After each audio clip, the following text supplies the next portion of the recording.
Welcome to the CBS Radio Mystery Theater Archives, the only YouTube channel which has the original classic episodes of the CBS Radio Mystery Theater in order with no ads.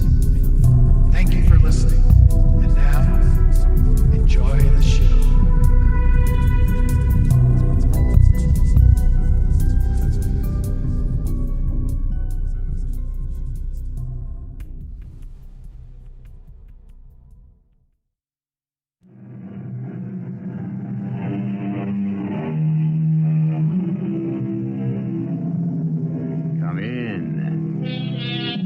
Welcome. I'm E.G. Marshall, your host, and I'm going to throw you a curve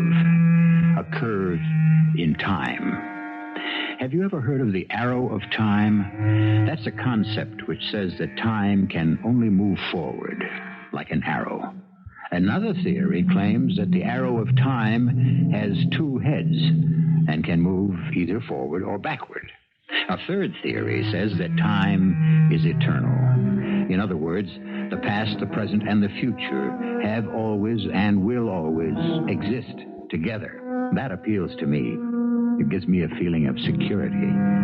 But sometimes I wonder what would happen if technology started monkeying around with time and got the past and the future mixed up with each other. 215-847-1291 to Master Control Computer. Queen, John, human. Yes. Calling computer from the 20th century. You've sent me back to the wrong time. What is your time? Somewhere in the 1970s. That was programmed. You fool! I was programmed to be sent back to the United States of the 1970s as it really was, as it really existed historically. Understand? Understood. You've goofed. I'm in the States as this country might have been if we'd lost the war with Japan and been occupied in 1950. Get me out of here!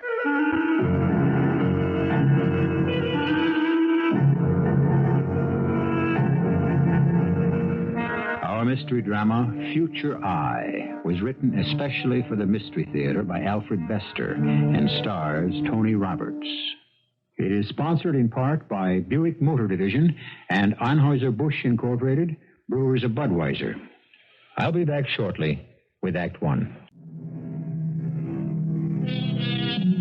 What will the world be like 1,000 years from now?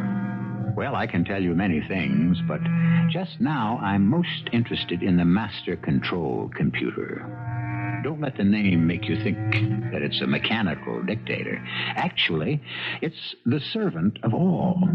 It banks for all, shops for all, takes messages for all, remembers for all, does every chore that the perfect servant would do. But it's only a machine and therefore not perfect. Parts wear out, parts short circuit, and then the machine makes mistakes.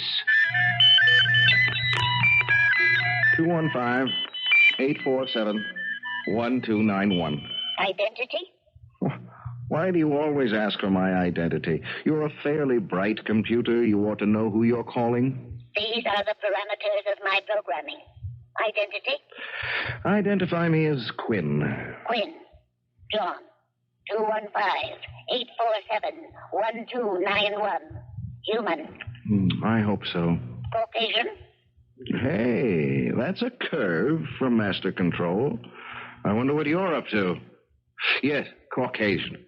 Height, 2 meters. Curiouser and curiouser. Yes.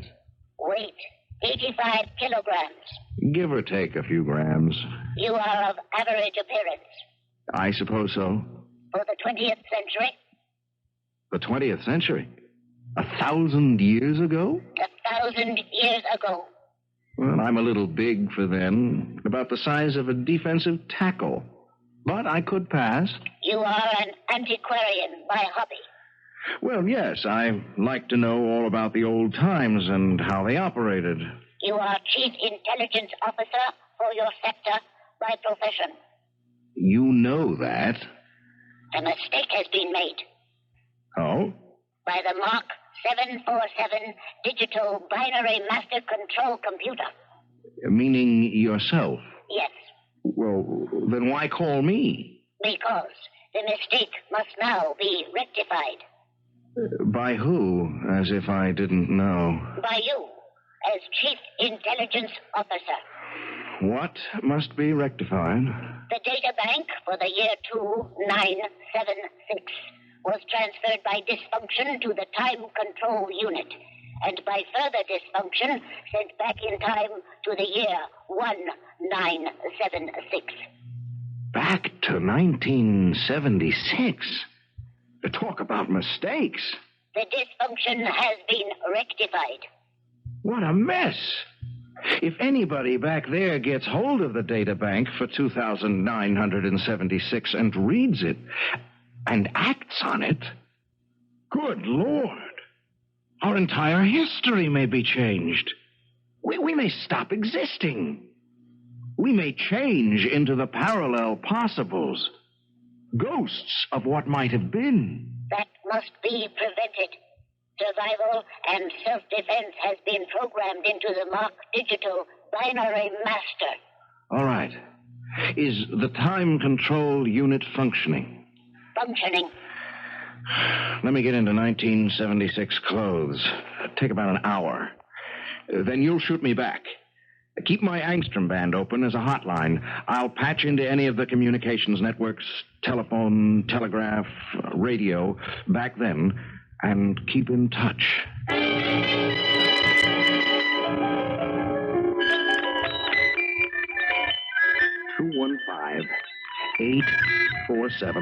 215-847-1291 to Master Control, and sore as hell. You fool! You shot me back to a ghost world. There's nobody left alive. The data is being filed. Everything's still standing, including this phone booth, but there isn't a sign of life. They must have killed themselves off with radioactive fallout. The disaster is filed. Good. Now, get me the devil out of here and have time control switch me to the real 1976.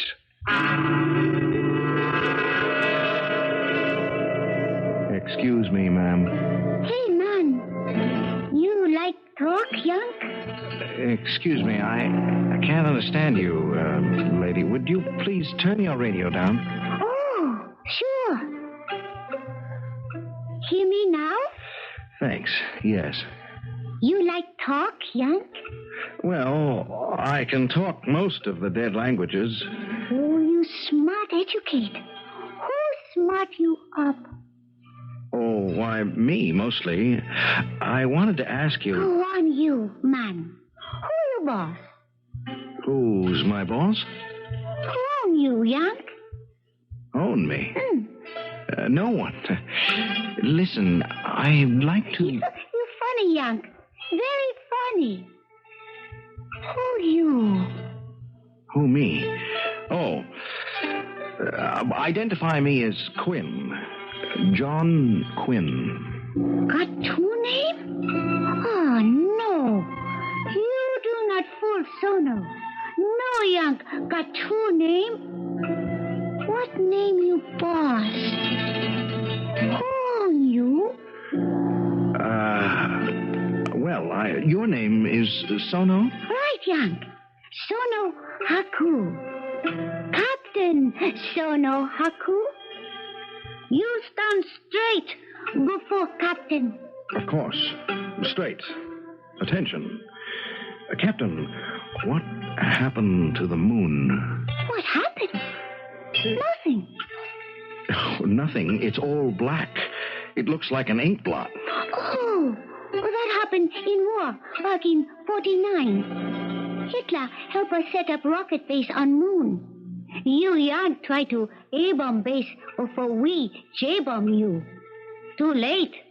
We got you first and take over. May I borrow your radio for a moment? Sure, Yank. Make you present if you please me. Thanks. Hey, what that funny thing you stick on wire? That's my Angstrom band hotline lead. That is, it's how I check in with the boss who owns me. 847-1291 to Master Control Computer. Identify by name. Oh, identify me as Quinn. Quinn John. 215-847-1291. Human. Control, you fool, you've goofed again. I'm in another parallel of the United States as it might have been. Specify, please. Your data is being stored. Dummy! Have your time control unit checked again by repair. It's shifted me to this country as it might have been if we'd lost World War II and been occupied in 1950. And I have got a hot Japanese captain breathing down my neck. Get me out of here!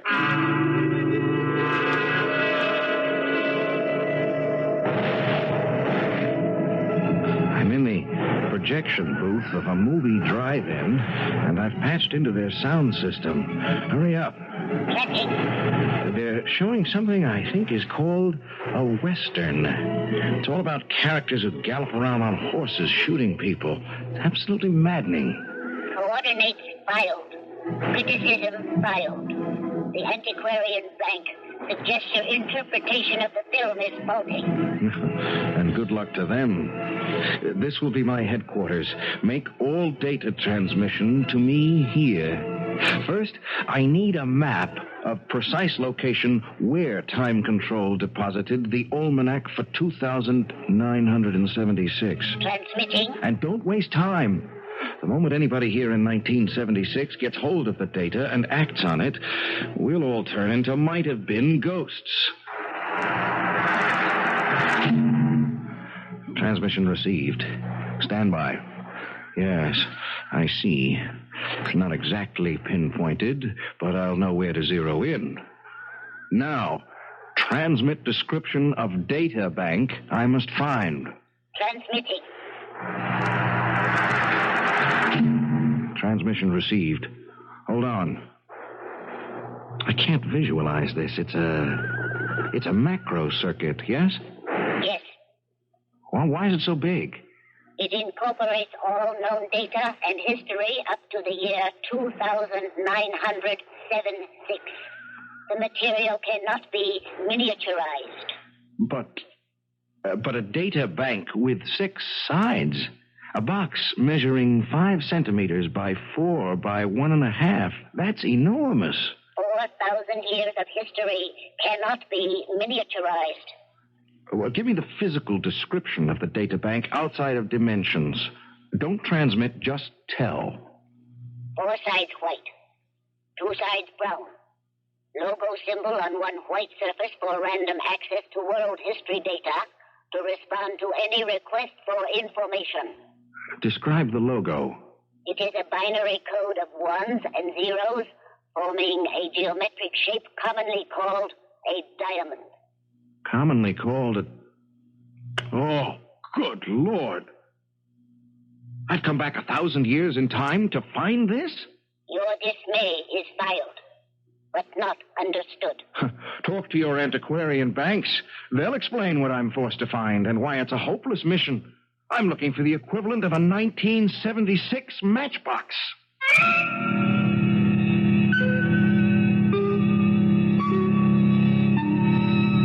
Have you got an ordinary matchbox handy? Look at it.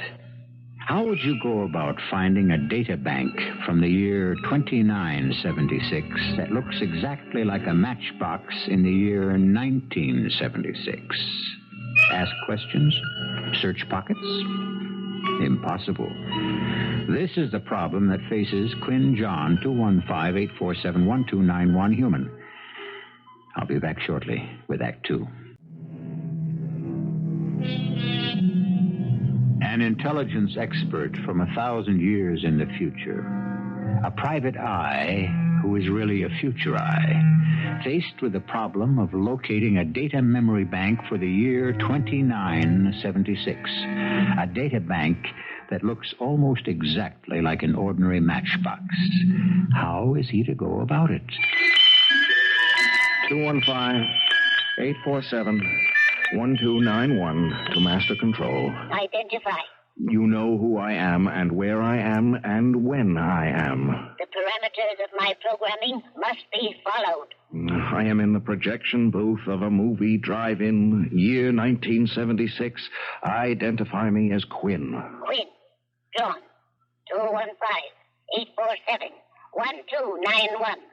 Human. Now look, Master Control, when anyone or anything wants access to your information banks, what do? They make a request to me. Yes, through programmed channels. This we all know. Then what? I provide the information. I am programmed to serve all. Yes, we all know that, too. Just tell me how you get the information to answer the request. I have just told you. That is the program for the information demand coder. And how do the data banks respond? In binary. Yes, ones and zeros. How does the information register with you? As audible notes, which I translate into spoken or printed data. Audible? What does it sound like to you? Wait, please. Such a request for information has never been made before. Just answer in nanoseconds, which approach the speed of light. My auditory unit informs me that the response sounds like sonar. Sonar? Underwater sonar? The bleeps signify binary ones. The silences signify binary zeros. This is then translated by the Mark 747 digital binary master control computer. All right. It's the only way. Transmit to me here a duplicate of your information demand coder. Such a request has never been made before. We've never been in such a situation before. Can't you understand? I'm looking for what amounts to a matchbox. I've got to home in on it. With an information demand coder? Exactly. I broadcast a demand with the coder. The data bank, wherever it is, will respond with a sonar sound. I track the response. Your tactics are being filed. Transmit that coder duplicate. Transmitting. Transmission received. Wait a minute. I'm broadcasting the information demand.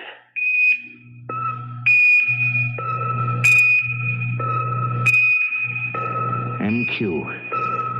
The data bank response sounds a mile away. I'm going to start tracking now. Keep the hotline open. Luck, my para. The expressions MQ and Luck, my para were not current in the 20th century. You're right. I make these slips when I'm excited. Even humans are entitled to make mistakes. Luck your para, Quinn. John, 215-747-1291. Human.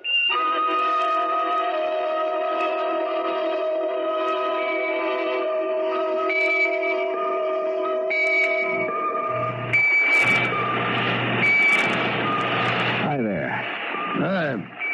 What the hell is that noise? Oh, sorry. I've got a pocket alarm watch, and it keeps trying to tell me something. Wait. That better? Well, it's a relief. Sounded like it was trying to climb into my pocket. Yes, maybe it was in a funny sort of way. Say, I've never been in a printing plant before. No? You mind if I do a little sightseeing? Well, help yourself.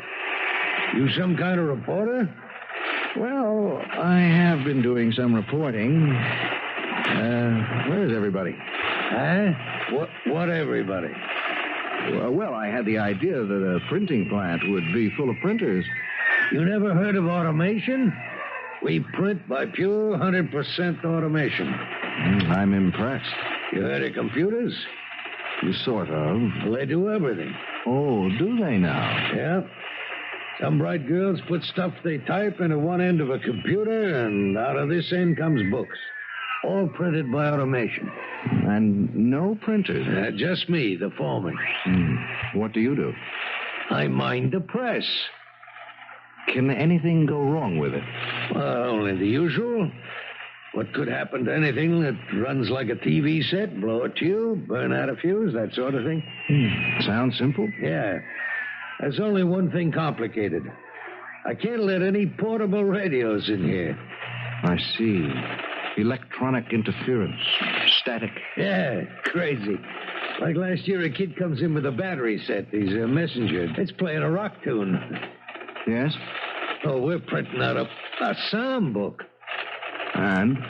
Well, instead of printing Rock of Ages cleft for me, it's printing Abadooba, Abadooba, Abadooba, Abadooba. Pick it up from the radio. What's your press printing now? Oh, just started a run for Atlantic Publishing. Atlantic Almanac.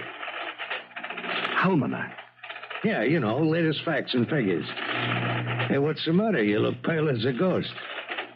I may be a ghost soon enough. Listen, are those Atlantic almanacs being shipped out? First batch due to go soon. 100 copies to Letterhead Bookstore. Say, you better sit on, mister. Yeah, thanks. Maybe some fresh air. Oh, yes. A cigarette will help. Can you give me a light? I don't smoke. Yes, but all the same, I think you've got a match on you. By golly, you're right. Yeah, I forgot.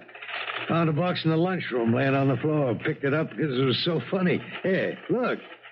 All the ones and zeros. I wonder what they're advertising. I sincerely hope you never find out. Oh, you can keep them. I don't smoke. Oh, thanks. Thanks very much. You don't know it, friend, but you've just saved my life. Almost.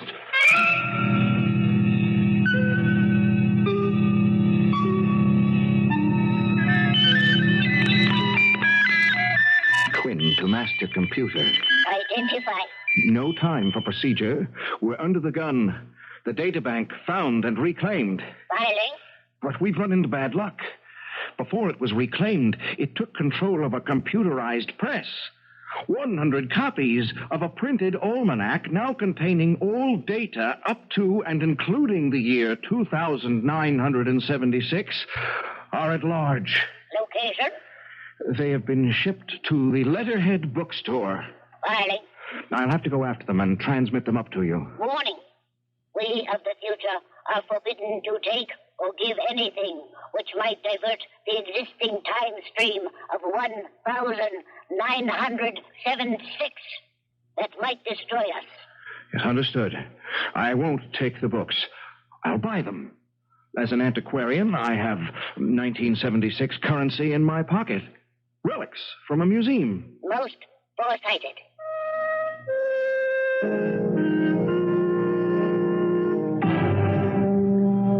Can I help you, please? Oh, hi. A friend of mine told me that I can get any book that's printed at the Letterhead. Oh, that is our boast and our pride, sir. Actually, all I want is the latest Atlantic Almanac. Oh, certainly, sir. The Atlantics arrived a half hour ago. The stock boy just opened the carton. My, they are moving. 2 copies in 2 minutes. 2? Yes, sir. You're the second to ask for it. You were shipped 100 copies. That's right. How do you know, sir? You have a carton of 99 copies back there. Yes, sir. One moment. I'll have the boy bring... Tell him to bring all 99. Sir, surely No, you... I don't jest. I'll take the carton with me just as it is. All 99 copies. But give me one datum. One what, sir? A datum, a bit, a piece of information. Oh, yes, sir. Who bought that other copy? Now, really, sir, do you expect Who me bought to divulge... the 100th copy? Last name, first name, identity number. Identity I'm number? sorry, you don't use them in 1976. Who bought that other one copy? Do you know? Can you identify? Well, as a matter of fact, I can, sir. A regular and valued customer.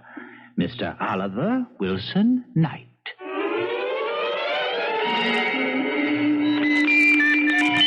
Quinn to master computer. Bypass procedure constraints. Acknowledge and storing data. Have you got my coordinates? You are in your temporary headquarters in the drive-in booth. Check and keep a fix on me at all times. I have with me 99 of the 100 copies of the 2,976 Almanac. Filing. Stand by to retract. Standing by. Ready. Pick up. Received. I have one last problem. The final copy of the Almanac. One copy is as dangerous as 1,000. Yes, and don't I know it?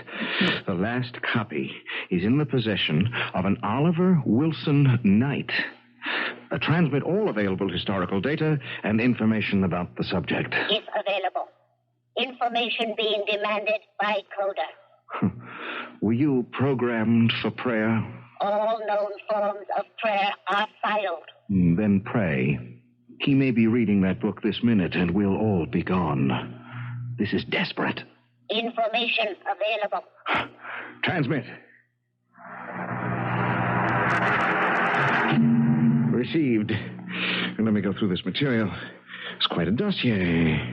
It's tricky now because I'm no longer coping with machines. I've got to handle a human being. The human in the bookstore was a human being. No, not really. He was functioning as a salesman. I will consult the antiquarian bank. Don't bother. Now I'm dealing with a human being on a one-to-one basis. He's not a salesman. Suppose he refuses to sell me that almanac. We are forbidden to take anything that might alter the existing time stream. As well I know. It must be a free exchange. Force cannot be used. Deception cannot be used. Honesty must be observed. Wait a minute. Yes, here's something that might do the trick. Yes. Instructions. Your instructions are being filed. I want you to locate and transmit a very special $100 bill.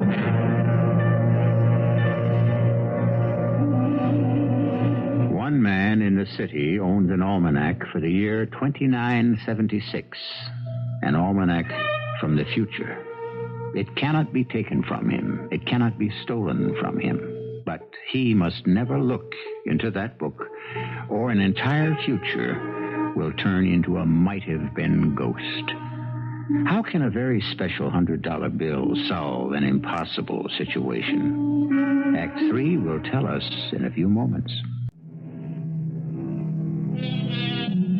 Almost everybody in town knows Dan Macy's Pub. It's more or less an informal club where you can drop in for a drink or a sandwich or a soda and always find congeniality and conversation. Mr. Macy knew all his regular customers and had learned to like them. But this stranger fills him with vague fear. He's a big man, about the size of a defensive tackle, and he has a strange way of speaking. Mr. Macy, this is a quiet time for you. I will rent this back room of your pub for 1 hour. You're renting the back room for 1 hour? And that will include exclusive use. Yes? You talk funny. You're a foreigner. No, not foreign in your sense. What's your name? Identify me as Quinn. John Human. John Quinn Human. Crazy. Get out of here. I will pay $100 for exclusive use of this back room for 1 hour. $100? Yes. Here. Look. $100 bill, including portrait of Benjamin Franklin, American statesman, diplomat, author, scientist, and inventor, 1706 to 1790. You're a crazy Russian spy. Spy? Yes. Russian? No. What kind of a spy? I am a future eye. What? Slip of the tongue. I am a private eye, an investigator. Take the money and go, Mr. Macy. I have a private call to make. Phone booth alongside men's room. Yes, I see it. Go. I am under time pressure. You want anything from the kitchen or the bar? Thank you. Not now, Mr. Macy. Perhaps my guests.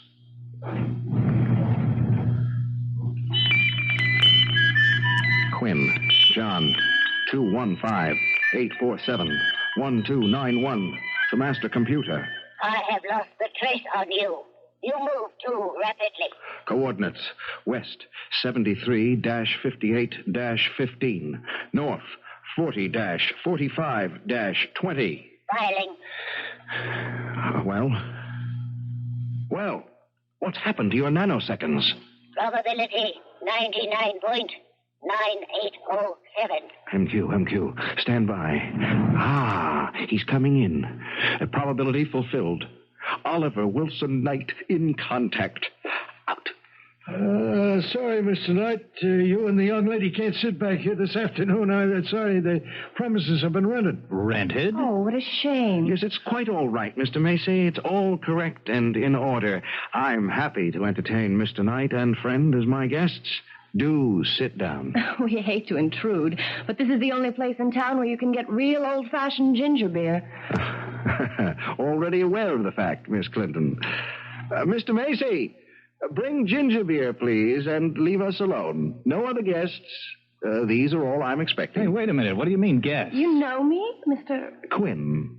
Yes, of course I know you. You are Miss Jane Clinton. This is Mr. Oliver Wilson Knight. I rented these premises particularly to meet you this afternoon. If this is your idea of comedy, brother, I don't Here comes Mr. Macy with your ginger beer. Wait, please. This conversation must be private. Will that be all? For now, yes, you may go. And don't I want her? Talk about nuts. But you couldn't know we were coming here, Mr. Quinn. We didn't know ourselves until a few minutes ago. I'm sorry to contradict, Miss Clinton. Our data predicted your probability of arrival at longitude 73-58-15, latitude 40-45-20 as being 99.9807%. No one can escape 4 significant figures. Your data? Listen, clown, if this is your idea of some kind of... Kindly drink your ginger beer and listen to my idea, Mr. Knight. Listen carefully. You have, quite innocently, placed us in an extremely dangerous position. I have been sent to find a solution. Solution? For what? Oliver, I think we'd better be going. Oh, please remain seated, Miss Clinton. There will be no harm. Mr. Knight, this noon, you entered the premises of the Letterhead Bookstore Incorporated, dealer in printed books. You purchased, through the transfer of current money, 4 books. The 4 books wrapped in the parcel you are carrying. So? Well, 3 of the books do not matter, but the 4th, well, that is the crux of this encounter. What the devil are you talking about? 1 bound volume consisting of collected facts and statistics. You mean the almanac? What about it? You intended to purchase the 1976 almanac. I bought the 1976 almanac. You did not. You bought the almanac for $2,976. What? The Atlantic Almanac for the year 2976 is in this package. Do not ask how. There was a dysfunction that has already been adjusted. There were many difficult complications. That is why I'm here. It is why this meeting has been arranged. You cognate? Hand me the package, Jane. We'll call this clown's bluff. No, you must not open it, Mr. Knight. You must not read the book. All right. What's the payoff on the gag? I must have the book, Mr. Knight. I would like to walk out of this tavern with the almanac under my arm. Oh, you would, huh? I would. Well, if there was such a thing as a 2,976 almanac, and if it was in that package, wild horses couldn't get it away from me. Yes? Why, Mr. Knight? Are you kidding? A look into the future, stock market reports, horse races, politics. It'd be money from home. I'd be rich. Yes, indeed, yes. You'd be more than rich. Omnipotent. Almost the ruler of the world. Oh, you tell me. The small mind would use the almanac from the future for small things only. Bets and wagers and so on. The intellect of dimensions, your intellect, would not stop there. Oh, tell me more. Each fact would tell you an entire history. Real estate investment, what lands to buy and sell, transportation records, what space agencies to back, postal receipts to tell you the cities of the future. Nobel Prize winners would tell you what inventions and developments to watch. It would be impossible for you to lose. That's the idea. That's for me. You really think so? I know so. Money in my pocket. There is no joy in success as something which has not been earned. Oh, I disagree. Do you? Then why do you work? Why not steal? Cheat others to fill your own pockets? Well, but The point is well taken, huh? No, Mr. Knight. Seek a mature argument. You are too ambitious and healthy to wish to steal success. Then I just want to know if I would be successful. Ah, Stet. You want reassurance. Why? Have you no confidence in yourself? You're a promising young attorney? Yes, I know that. It is part of your dossier. Has not Miss Clinton confidence in you? Yes, I do. He doesn't need reassurance from a book. Good. So, Mr. Knight, next argument. Security. There is no such thing. Life is danger. Oh, come on, you know what I mean. The knowledge that life is worth planning. True, your century is in crisis. But then I am here. The world will continue. I'm proof. If I believe you. And if you do not, you do not lack security. You lack courage. Now, look, this is a gag, isn't it? I saw that book before it was wrapped. It said 1976 on the cover. The cover? Contemporary, yes. The printed text, no. Inside is 1,000 years of future which must not be read by anyone. I implore you to give me that almanac. Why don't you just take it away from me? Well, that is forbidden. It must be a free gift. We can rob you of nothing. We can give you nothing. That's a lie. You paid Macy to rent this back room. Yes, Macy was paid, but I gave him nothing. He will think he was cheated, but you will see to it that he is not. All will be adjusted without dislocation and the danger ended. Now, wait just a minute. It has all been carefully planned. I have gambled on you, Mr. Knight. I am depending on your good sense. Let me have the almanac. I will disband, reoriented, and you will never see me again. It will be an odd adventure to narrate for your friends, and they will not believe you. Would you wait a minute, for Pete's sake? Don't overpower me. This is supposed to be a gag. Is it? All right. The final gamble. Where's that music machine? Over there, against the wall. It's called a jukebox. Yes, the thing with the lights. Watch this.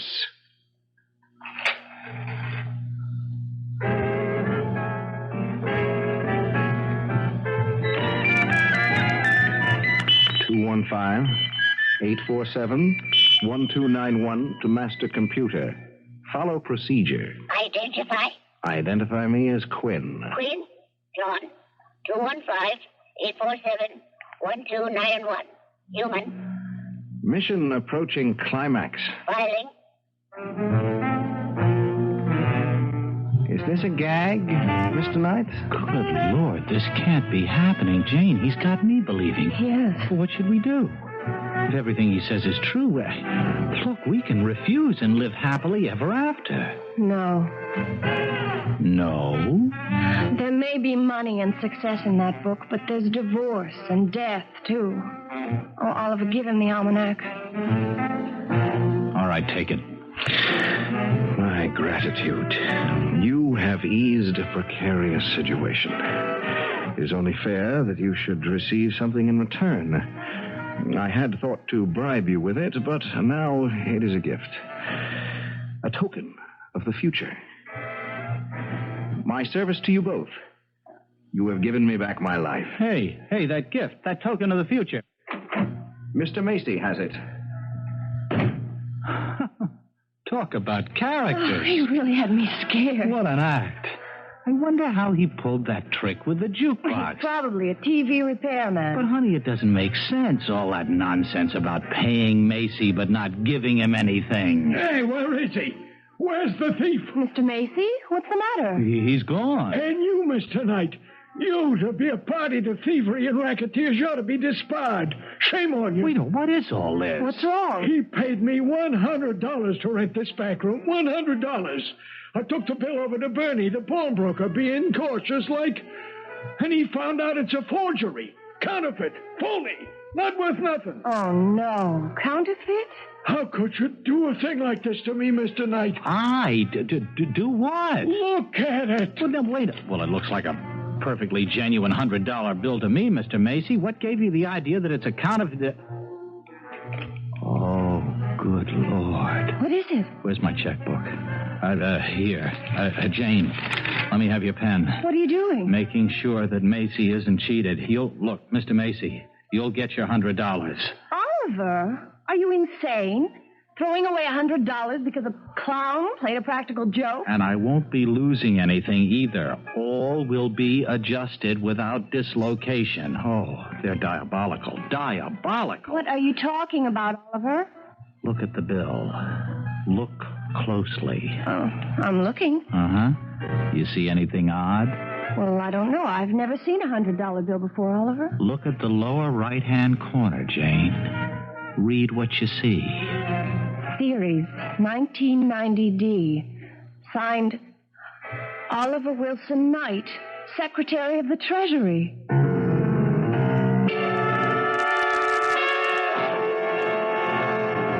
I must agree. Quinn John 215-847-1291 Human has been diabolically clever. A $100 bill has been brought in time, but it can't be spent yet. Mr. Macy has been paid and loses nothing. Oliver Knight will lose nothing because the bill will become valid.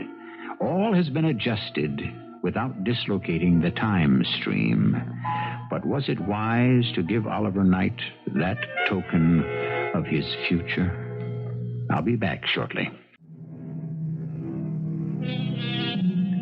It's only human to want to know what the future holds in store for us, which is why fortune-telling has always been enjoyed and sometimes believed through the ages. But I have a thought for you. It has been said by philosophers that if we don't learn from our past, we may be forced to repeat it. But what about the future? It may be that if we do learn about our future, we may never live it. We present these tales complete with warnings and morals 7 times each week. Our cast included Tony Roberts, Evie Juster, Court Benson, William Redfield, and Catherine Butterfield. The entire production was under the direction of Simon Brown. Radio Mystery Theater was sponsored in part by Anheuser-Busch Incorporated, Brewers of Budweiser, and Buick Motor Division. This is E.G. Marshall inviting you to return to our Mystery Theater for another adventure in the macabre. Until next time, pleasant dreams.